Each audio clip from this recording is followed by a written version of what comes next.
if you asked me I was going to be in the Red Bull Junior team in 2 weeks, I would have said no because I barely knew anything about it really.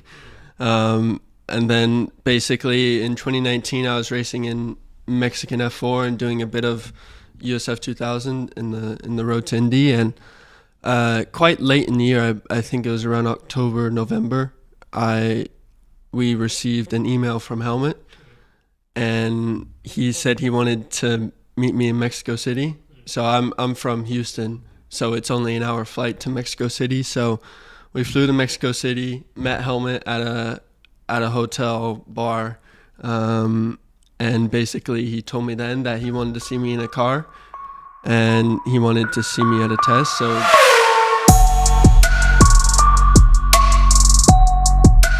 Hey everybody, welcome back to the Track Limits podcast presented by Formula Addict. I'm your host Swish with my co-host Henny. Hello. And today an exciting guest joins us. Yes, he does. An individual, an American racing driver, an individual who's currently driving for High Tech in Formula 2, somebody who's also competed in Formula 3, Formula 4. By the way, I've heard that he's only 18 years old, which is pretty incredible. Welcome, Jak Crawford. Welcome. Thanks for having me, guys. How are you doing? I'm great. Just arrived here in Abu Dhabi and nice and warm weather.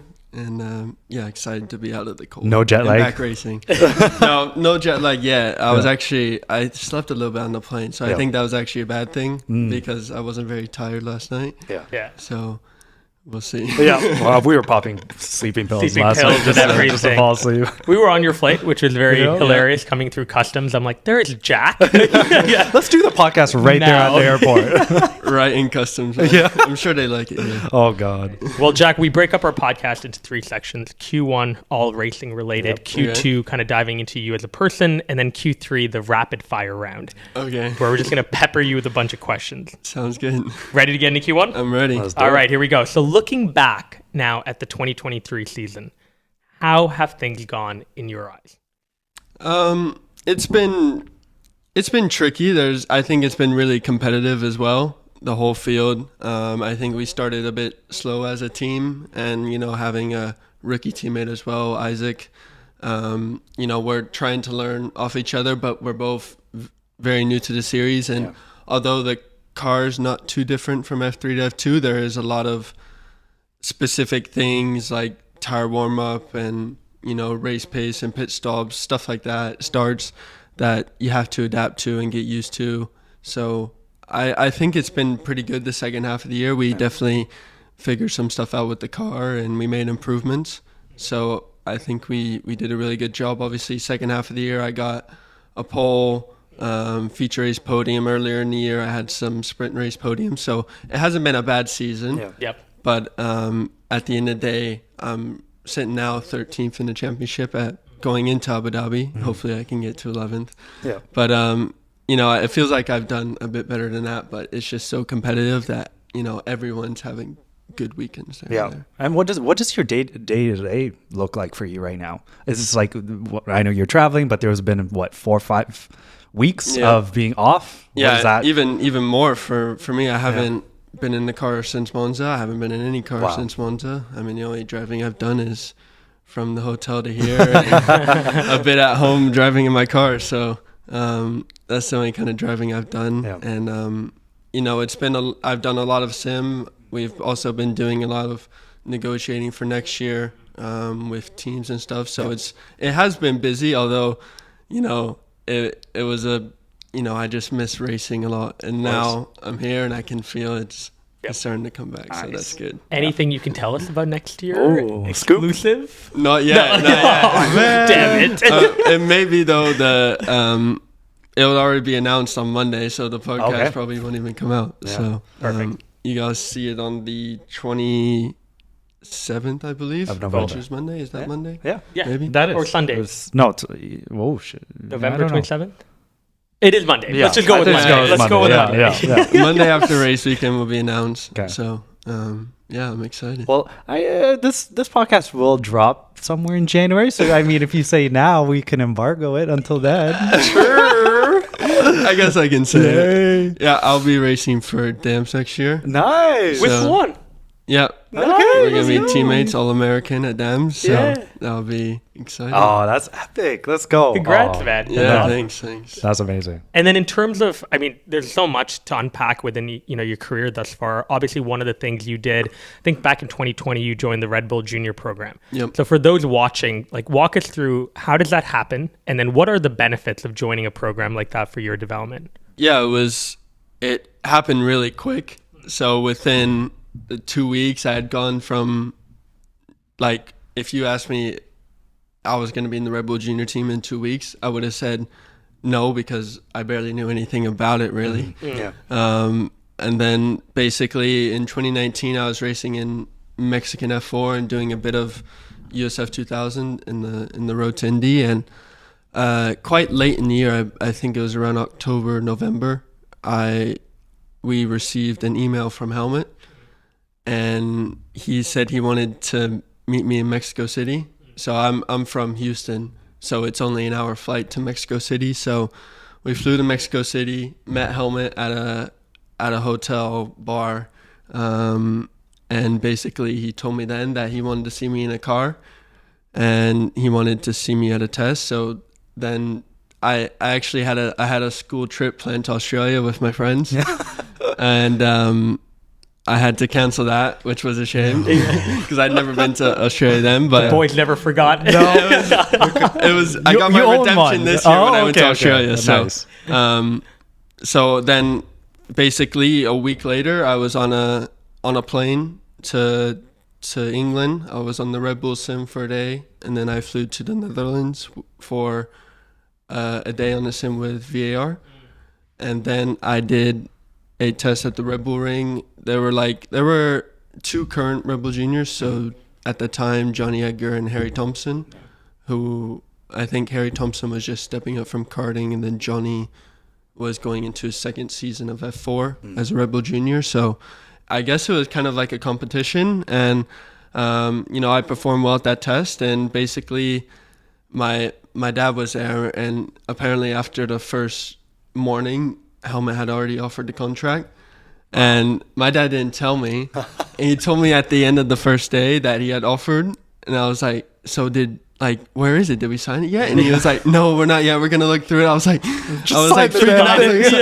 out. So luckily there was another day, and we got it figured out, and that was the story. Wow. So. And okay, be honest with us. Who is Marko? I know we've heard so many different stories about who he is as an advisor, but for you, who was he?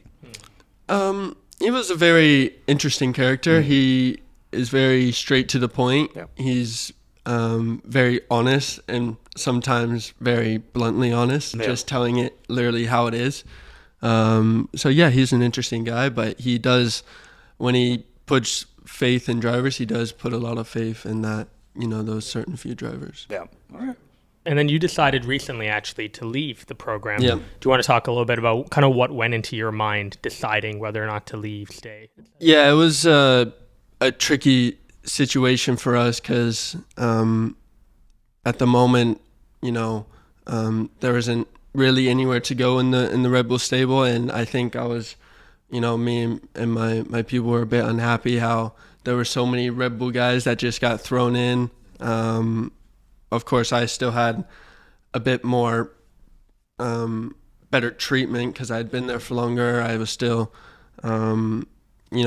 receiving, sponsorship money from them and all the help, all the same. But it felt so cluttered at the top.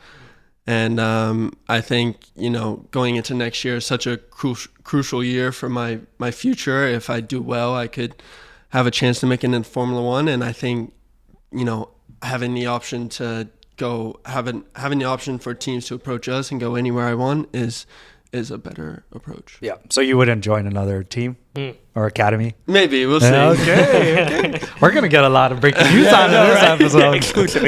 Just drop them. I'm going to see tonight TikToks just breaking news. Breaking news. And then we've had another of your teammate, actually, Isaac, on the podcast before. How is Isaac? Like, what was your first impression of him? How has this whole season been working with him? Yeah, I love Isaac. He's a great guy. We started like getting to know each other a bit last year in F3, when we knew we were going to be teammates. So we started to hang out a bit and joke around. So it's been a really good relationship. I mean, even, away from the track, he's like staying at my apartment all the time when we got sim and stuff. We're just sitting there playing FIFA and doing that for days. And, it's a really good relationship. I think he's a really good guy. And, sometimes he gets a bit emotional in the car and at the track, but, that's a part of him. And I think he's, a really good guy. And do you think he can make it to F1 one day? I think a lot of people in F2 have the potential, have the skill to make it to F1. I think nowadays, maybe it was a bit less in like a long time ago, but nowadays I feel like, there's 10, 12 drivers that are fast enough to be in F1. It just comes down to, what money you're bringing, stuff like that. Timing. Yep. That's, all of that plays into it. I think, there's a lot of people talented enough to be in F1. Yeah. And you mentioned earlier that you sim race. Yeah. We sim race all the time. We're a big proponent of it. But for a driver like you, do you like it? Do you not? Yeah. Where do you stand there? I love it. So okay. I have just a sim rig at home, and I play iRacing. Okay. A lot, like every day. Nice. Like I do a lot. That's like all I do. Actually, people always ask me like, "What hobbies do you have?" And I'm like, away from racing, I'm like, sim racing. Is that count away from racing? And that counts away from racing to me. So, because I mean, you can have fun and take it seriously and be competitive. It's just like, it just revolves around racing. Yeah, so. we need to upgrade to iRacing. We're still stuck on F1 23. Oh, right. That's still a good game. It's getting better and better. I remember playing my first racing game was F1 2014 on the Xbox 360. A long time ago, yeah. So I remember playing that on my on the controller? Yeah, oh my God. Back in the day. Oh, you taking the Monaco hairpin? I don't think I was. And then final question in Q1. I mean, it kind of stems to what you just talked about, but hobbies, interests, things that recharge you. What do those look like? Don't you dare say sim racing. Yeah, there's not a lot at the moment, and it's actually something that I've been trying to work my way into. I've been doing a lot of running. I mean, I do a lot of training, but I don't just do it to train. I also do it to, one, spend time, and also to have fun. I like to challenge myself with that. And otherwise, I've been thinking about getting into golfing. I don't know yet. Well, I'm getting to the stage in my life where I've decided I need to actually like find something that I like to do that's not sim racing. Right. Yeah. So hopefully over the winter I can figure I mean, you were mentioning you were playing tennis. Do you do that for training or just even for like the joy of it? A bit of both. Yeah. This morning, me and my physio played for 2.5 hours at the hotel, and that sounds like training, not for fun. It was fun. I kept asking him to go again and again because he kept beating me in the set. So I was like, fine, we can do a sim race after. You can beat him. Exactly, beat him on that. I love that. Yeah. Henny? That was purple, green, purple. Yeah, that was. I think that was so clean. Yeah, that was so smooth. No mistakes. Purple. And he gave us a breaking news, so I think that deserves a purple on its own. Can you imagine the news doesn't break by the time we share it? Yikes! You might just bleep it. Yeah, bleep the whole way. Yeah. Amazing. Well, we're gonna see if you can get through Q2. We're gonna be back with Jak Crawford. Hey guys, if you like what you're seeing, hit that subscribe button right now. We really are excited about the community we're building. We have a lot more content we want to share, and we'd love for you to be the first one to find out about it.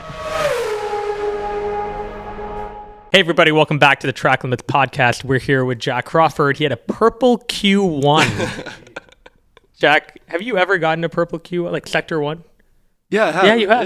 Yeah. In Zandvoort, I believe. Favorite track? Is that your favorite track to drive on? That's tough because I always said Imola, but we didn't race at Imola this year. Yeah. And I learned so many new tracks, like the street tracks, Jeddah, Monaco, and Baku. Yeah. and those were insane. I talk about adrenaline rush. Like, I don't know. I don't know what to say now. And then Zandvoort, I did really well there, and I was fast. And so I don't know. There's 5 tracks. 5 tracks. Love it. Well, we're going to take you back even before you were a racer. I want to know, as a child growing up, was racing always in the cards for you? Or was it potentially another career path you would have gone down? So racing has been my whole life, basically. I had a go-kart sitting in my basement when I was 4. And then I started driving it and then started racing when I was 6. And honestly, I played a bit of some sports growing up. I played baseball, I played basketball, I played soccer, tennis. Yep. So I played all those sports, and it was just, when I came to decide what I wanted to pick, because, racing got really busy, baseball got really busy. And if I had to decide at one point what I wanted to do already when I was 8 or 9, which one I wanted to give up, and I gave up baseball and decided to race. So it's been my whole life, basically. Yeah. So. And has your family support you through that whole ordeal? My mom and my dad, I'm an only child, so lucky me. They've been with me the entire time. Wow, So. that's amazing. And even from karting all the way to where you are today, who's been like the most influential person for you, and how did they impact the way you Definitely race? my dad. Yeah, because he shares the same passion for me, and that's one of the things we bond over is just racing in general. So it has to be my dad. He's helped me financially. He was my karting mechanic for the first 3 years I was karting. He's been to almost every race I've been to. So he's been there every step of the way. Oh, Mr. Crawford. I know. So was my mom. You have to do job. Doesn't want to get in trouble. Doesn't go to all the races. Okay. And then we heard when you were karting growing up, you were called Jetpack Jack. Yeah. Are you still called Jetpack Jack? Only on Xbox. Okay. That's a good handle, actually. Jetpack. Can you imagine dying in Call of Duty from Jetpack Jack? It's like, damn it. But on a serious note, your dad was really into NASCAR, and he was a racing driver as well, right? It wasn't. He did some track days, but he wasn't really a racing. He's like, driver. don't give him enough credit. Come on. But your family, I've heard, is really into NASCAR. Actually, James Blair told us that. Good friend of the pod. He was like, you need to ask Jack about NASCAR. Mm-hmm. I'm curious, growing up, was that the main form of racing you watched? And then would you ever potentially enter into a NASCAR race? Yeah, so I was actually born in Charlotte, which is NASCAR Central. And me and my dad, growing up, we watched almost every race. And, I was a huge fan of NASCAR. And that's what I wanted to do. I actually, a lot of people don't know this, but for 2 to 3 years, I raced ovals. And from 2017 to 2019, I raced Legends cars. They're these little, I don't know if you know, but it's basically before you step up to late models and then late models to ARCA or whatever. So they're these little things with, they're super light and a lot of horsepower. Yeah, we saw them at the Velocity. Yeah, they're super fun. Yeah. Super fun to drive. So I drove those on oval and road course. I was road course world champion because I had all the karting experience. Jetpack. And I was good on the ovals too. I won a bunch of races on ovals as well. Yeah. So growing up, that's what I wanted to do. And, I did karting, which is all road course. And, when I turned around 12, 13, it became to an age where I was a bit too big for go-karts because I wasn't able to move up into bigger karts because I was too young. Because I was actually almost the same height when I was 12, 13. Really? Wow. Yeah, just a few inches shorter. I was probably 5'10" when I was 12. And so quite early on, I had to move out of karting. And that was, the first thing was straight into the legend cars, so racing ovals. And then I was also messing around with a bit of F4 stuff as well. And basically, I wanted to be a NASCAR driver. And it was either NASCAR or IndyCar. Those were the two options. And and then the Red Bull thing came up. I'd known about F1 for a little bit, but the Red Bull thing came up, and off I was to Europe. Formula, love it. That's A crazy. different dream, yeah. Yeah. And how would you say when you're working with the teams now, even currently in your F2 season, let's say you have a bad weekend, and there's been several of those, like you mentioned. How do you guys deal with that, both on a team perspective and then personally yourself? Yeah, it's really tough when you have a bad weekend, and it's worse when you see your teammate doing well. My 2 worst weekends were Silverstone and Budapest, I think. Yeah. And compared to my teammate, I think my teammate qualified 4th in Budapest, and I was a second off of him. I'd made, tons of mistakes over the qualifying. It was a disaster. And, it's so hard because after qualifying, that's it. That's where you start. I think I qualified 17th or 18th, maybe around there. I don't remember, but that's where you start for the rest of the weekend. Yeah. And that's your weekend. So you're throwing that weekend away almost. You try to, have optimism. You can still score points in the races, but it's just basically throwing the race away at that point. And it's super tough to come back from that. I had 2 bad ones in a row, Silverstone and Budapest. And then, we come to Spa and, you gotta just, you gotta try and wipe it away. It's, it's really tough. For me, I work with a sports psychiatrist, and also my physio is really good with the mental stuff, and that's a lot of it. It's just making sure you're prepared enough so that you avoid these bad things. That's what we try to aim for, is being well prepared. And you're still super young. I'm always curious, people who find success at a very young age, how do you maintain that sense of normalcy, right? Like you might have, friends, family members, they're not jetting around the world, racing at these incredible events. How do you maintain that sense of normalcy and continue to be connected to them while you're so busy? Yeah, I guess my whole life hasn't really been normal. Ever. I had to leave public school in the 4th grade, so when I was 10, because I missed too many days. Wow. So I started to go into a private school. It was a small private school, and I'm still in touch with a lot of those friends because I went there for 4 years, and I actually wanted to go into that high school, but the high school shut down because there weren't enough people, because it was a very small school. Yeah.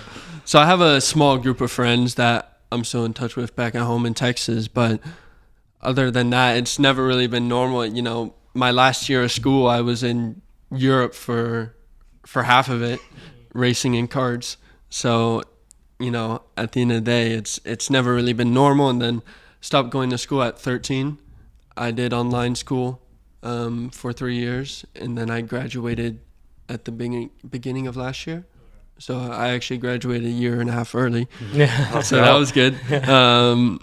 So yeah, it's been I feel like my life's never been normal, and I don't feel as young as I do.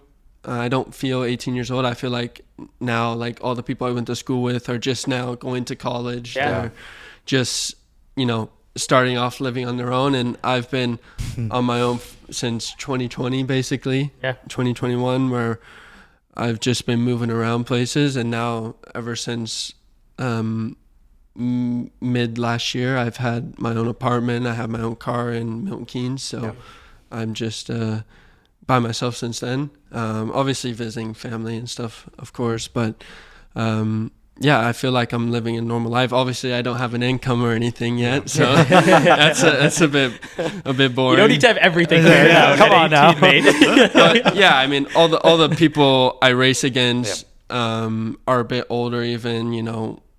There's a few that are my age, of course, but most of them are older than 20 years old, older than 21. So I feel like I've just matured a bit quicker. Trying to be humble here, but I just feel like I have matured a bit quicker just because I was forced to. Yeah, and even for next year, you told us where you're going, but what are the goals? What are you aiming for next year? Yeah, I think main goals for me, I want to be top 3 in the championship. I think a personal goal would be to be eligible for a super license. So to do that, I need top 6, but I don't want to finish in the top 6. So I'm aiming for top 3, and Obviously, I want to be champion, but I think next year's grid there's my class in Formula 3 from last year was really strong, and then we were all rookies this year, and a lot of us made mistakes, but we were all fast. Yeah. And going in next year, now everyone's experienced, and it's just going to be like that all over again. So it's going to be really tough next year, and it's a new car, of course, for F2, so it's also going to be a bit of a lottery. Which team gets it right. So we'll see how it goes. Have you gotten to try the new car out yet? No, so the teams haven't even received the cars yet. No. Wow. So apparently they're not even supposed to get them until mid-December around Christmas. So yeah, everyone's going in blank. No one's even seen the car yet. We get one shakedown test day in January. Okay. And then we have the preseason test in Bahrain for 3 days. Yep. And then that's it. Right to it. Right to it. Love it. Final question of Q2. Any superstitions or rituals? Do you have any before a race? Not specific ones, I guess. Like, I guess the normal ones. Like, I always have the same routine in the morning. I always try to eat the same thing. What is that food? Yeah. Well, usually, like, where we're at in the Middle East is really good because they always have hash browns, chicken sausage here, and baked beans, that's all I need. Okay. That's the perfect breakfast for me. Yep. That's what I like to have if they have it. Yeah. I feel like I have that all the time. Breakfast, lunch, and dinner. Yeah. And a double espresso. There we go. Specific, like at track stuff, we always try to have the same exact timing of when warm up is, when I get changed, when I get in the car. I always get in on the same side. I guess that's a bit of the left side. I know a lot of drivers. The left side. Yeah. And I've actually a lot of drivers have talked about it, and I think it's actually because in karting your engine's on the right side. Yeah. So everyone always gets in left, and I think it's just stuck with them. It's stuck with everyone. I think a lot of people do that. Yeah. So, I mean, like, specific things, like, I like specific belts tightened first. So, I feel like I'm a very superstitious guy. Okay. That's the first one we heard. Yeah, belts. Seatbelt? Yeah, I feel like I'm a bit superstitious. Yeah. Any pre-race music, by the way, you're listening to right now? Depends. Dua Lipa? Oh, my God. You have to do it. I love Dua Lipa. Sorry. A lot of Travis Scott. Okay. See, that makes more sense. That makes way more sense. Sometimes if I'm feeling hardcore, maybe it's Jetta or maybe some Eminem or something. Cool. But okay. Not Dua Lipa. That would be such an exclusive at Dual. Yeah. I listen to Dua Lipa, Levitating, Jetpack Jack. Jetpack Jack. Oh my God. Purple, green? I'm going to give him a green. Green. Yeah. He didn't give us anything exclusive. No breaking news, Yeah. Well, I don't deserve a purple. Yeah. The belt thing? That was true. That was the first time we got that one. We'll give him Gurple. Gurple. Yeah. Right, I like that. It's a mix of a 100th off purple. Yeah. There we go. The rest of our team hates Gurple. Yeah. We're like, come on. I love Gurple. I thought we coined it, but people know it apparently. Fair enough. I know. Damn. We'll be back. Rapid fire round coming up with Jak Crawford. Hey everyone, welcome back to the Track Limits podcast. While we were in break, Jak, what did you tell us you were going to do at Abu Dhabi? During free practice, I'm going to get in from the right side. Boom. It's a challenge. We're going to see. Okay. If I end in the wall in lap 1, oh man. We're cutting this whole part out. Yeah. All right, we're going to get to the rapid fire round. Jak, we need your answers to be rapid, full of fire. Okay. All right. Yep. Do I get purple if I answer fast? Yep. Fast. Yep. Oh yeah, 100%. On the spot. I'm ready. All right, here we go. If you could choose any driver, living or dead, to race with, who would it be and why? Max Verstappen, because I think he's the top and I want to beat the top. Nice. Okay. What's the funniest thing or embarrassing thing that has ever happened to you on a race weekend? On a race weekend? Yeah, that nobody knows about. Can I say like right before race weekend? Oh yeah. So I was karting a long time ago, and I was at my team's house, and I was scootering down a hill, and I face planted. I don't know if you can see, but there's a scar on my chin. Oh yeah, there's a little bit. Yeah. I've had a scar on my chin for the past 6 years. Oh my God. And when I'm on the podium, you can see it in every single photo if you look. Oh my. Especially when I have a beard. I love it. All right. There are a bunch of obviously tracks where F1 will race, but F2 does not. If you could add a track to the F2 calendar from the F1 circuit, what would it be? Ooh, I'll say from this year, Sao Paulo. Okay, cool. Yeah. Okay. That would be fun, actually. Yeah. No, not Vegas. I like to make chaotic. Not gonna lie. And cold. And cold. Oh my god. Next one. The greatest F1 of all time, in your opinion. Yeah. Driver? Yeah, driver, yeah. I think Schumacher has to be. I'd say Verstappen is probably the fastest of all time, but looking at everything Schumacher did, he's Yeah. Cool. I think I know the answer to this, but if you could have one food for the rest of your life, what would it steak. be? Yeah, okay. Fair enough. What's your favorite guilty pleasure TV show? Guilty pleasure TV show. Yeah. I don't know if you could have guilty pleasure TV shows. Something like embarrassing that you wouldn't like say out in public, saying, I watch this show. I've been watching Orange is the New Black. Orange is the New Black, okay. It's like a woman's prison show. Oh, yeah, I've seen the trailers. Yeah. Okay. Cool. That's been around for a while. Yeah. I've been watching it now, actually. Yeah. Yeah. If you could have any superpower, what would it be and why? Teleportation, because, if I can be here Yeah. and then sleep in my own bed in the UK or in the US Yeah. Even golden. and then race the next day. It also helped for racing. Yep. You just go Oh, yeah. right You to can the end. race everything. Qualified. And go on the right side. Yeah, there we go. Yep. Who's your best friend in the paddock? Can I put two? Can I say yeah. two? Ollie and Isaac. Ollie Behrman and Isaac Hatchard. Two very good racers. Which celebrity would be a good fit as a racing car driver, in your opinion? That's a good question. Oh, I can say Brad Pitt. That's a cop out. Another one. Oh man. This is so tough. Who would be a good driver? I'd say like some sports player. Thibaut Courtois. I've seen he's like good on the F1 game. Yeah. Okay. That's it. That'd be good. Yeah. What's something most people don't know about you? Good question. My first name is not actually Jack. No way. Yeah. What is it? Carlton. That's my birth name. Carlton. Oh, Carlton. Yeah. Oh my God. Okay, That's well, my birth name. this podcast is going to be the Carlton Jak Crawford. Well, then why are you called Jack then? Well, it's not even actually my middle name. My middle name is Jackston. Oh, okay. So it's a short. So it's just short my middle name. And apparently my parents wanted to call me Jack, but they named me something else. So that's I've just been called Jack everywhere I go. But then why did you spell it J-A-K? Because that's how it's the spelled. Middle name. J-A-K. All right. Which race has the best atmosphere, in your opinion? Melbourne was really cool. Okay.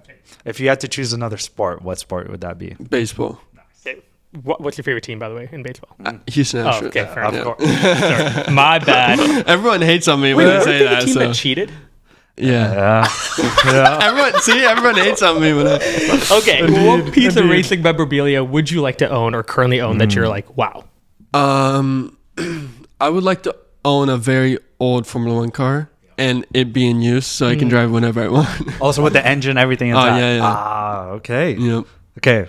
You're stranded on an island. What 3 drivers would you have with you? F1 or F2? Yeah. I'd have Ollie Behrman. I'd have Isaac just because, I already said they were my best friends in the paddock and we had the most fun. And then I'm trying to think of someone who's very craftsy. Useful on an island. Maybe Ayumi Waza. He's Yeah. I think he'd be good. Maybe Maybe. smart. I don't know. I love it. Yeah. Well, I think that's a That purple. was purple. That was the rapid. fastest thing. Yeah? Yeah, that was very rapid. I felt kind of slow on some of No, those. we allowed you to give you story time because we want to hear it. Yeah. But we allowed it. If we didn't interject, you would have just sped right kept through. going. So you were great. That's a purple, green, purple. Boom. Or Gurple, really. Purple, yes. purple, So purple. definitely provisional poll. Not even provisional. That's That's poll. poll. Poll for Jak Crawford. Let's go. Let's Let's go, see if baby. it translates to this weekend. Oh, let's go. Hey, then that means we're gonna have to do an episode every race. Every race. If you get a poll. That's a new ritual. I do a track limits episode. Maybe. right before the race Maybe. weekend. Who knows? Final thing to end off, Jack. You kind of talked about your predictions and hopes for 2024, but look on the macro level, kind of the next 5 to 10 years, your 20s, what do you hope to achieve? What do you hope to become in your 20s? Yeah, well, I obviously want to be a professional racing car driver, especially in open wheel. I think that's the main goal, whether it's F1 or IndyCar. I'm interested in both, and I think, I have a good chance to get in both. So looking 5 years ahead, I'll be 23. Hopefully I'm racing in F1. That would be the goal, of course. But also, I'd also like to race in IndyCar. So okay. Either Let's one. go. That'd be so much fun. I just want a job. Yeah. And I want to be, I want to be called a professional racing driver. That's what I do. Nice. And the fact you have experience with ovals too. Yeah, that's Yep. a huge plus. Bonus. That's incredible. Yeah. Well, thank you for coming on, Jack. Where can people find you if they want to stay along your journey? Mainly on Instagram. Just Carlton Crawford. Jack Crawford _. That's it. We'll throw in the socials right below, guys. Give Jack a follow. He's a great person. Yes. Very amazing vibe. I know you're going to achieve a bunch, Jack. So thank you again for coming on. Yeah, thanks Thank for you so having me, much. guys. We will see you It was a guys in pleasure. the next episode.